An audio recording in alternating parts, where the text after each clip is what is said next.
Oi, eu sou o Jack. Nesse vídeo eu vou ensinar vocês a como voltar com o Minecraft original, o launcher dele e voltar ao antigo. Minecraft original, viu, meus nenenzinhos? É tão fácil que até o meu dedinho do pé aprendeu. Como vocês viram, está abrindo um novo launcher do Minecraft. Pronto, está fazendo agora o login no Minecraft.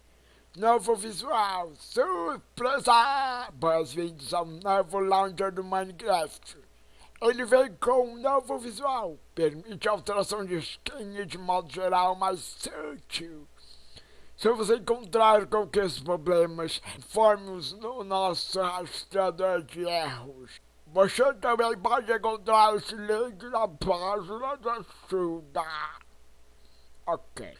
Esse, galerinha, meus bebecinhos, é o novo launcher do Minecraft. E se você não se acostumou com essa doçura, essa travessura é tão fácil de usar, vocês vêm aqui, vocês podem configurar o Minecraft que vocês quiserem.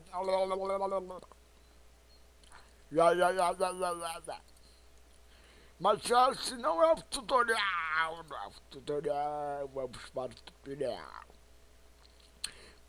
Vamos então fechar o launcher novo do Minecraft.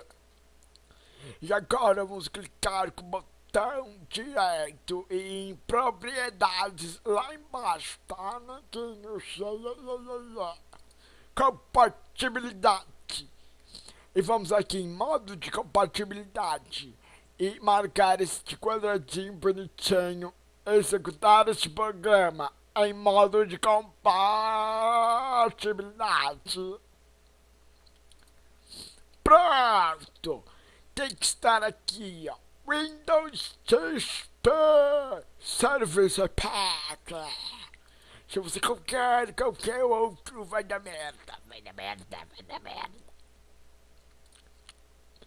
E agora clique em aplicar. Ok. E pronto, meus bebecinhos. Minecraft com um novo launcher está instalado, está voltando. Ele voltou, o antiguinho, o launcher antigo voltou, meus bebecinhos. É tão fácil que até meu dedinho do pé aprendeu. Primeiro que eu. Como vocês podem perceber, está abrindo o launcher antigo do Minecraft. Aplicado para assistir esse novo vídeo. Ups, deu merda. Bom! Vai aparecer essa mensagem, você clica em I am sorry, reset me settings, que está dizendo para você resetar as suas configurações. Você clica aqui e tudo fica de boinhas, porque daí você vai ter que colocar login de novo. Beijinho na bundinha, meus bebecinhos.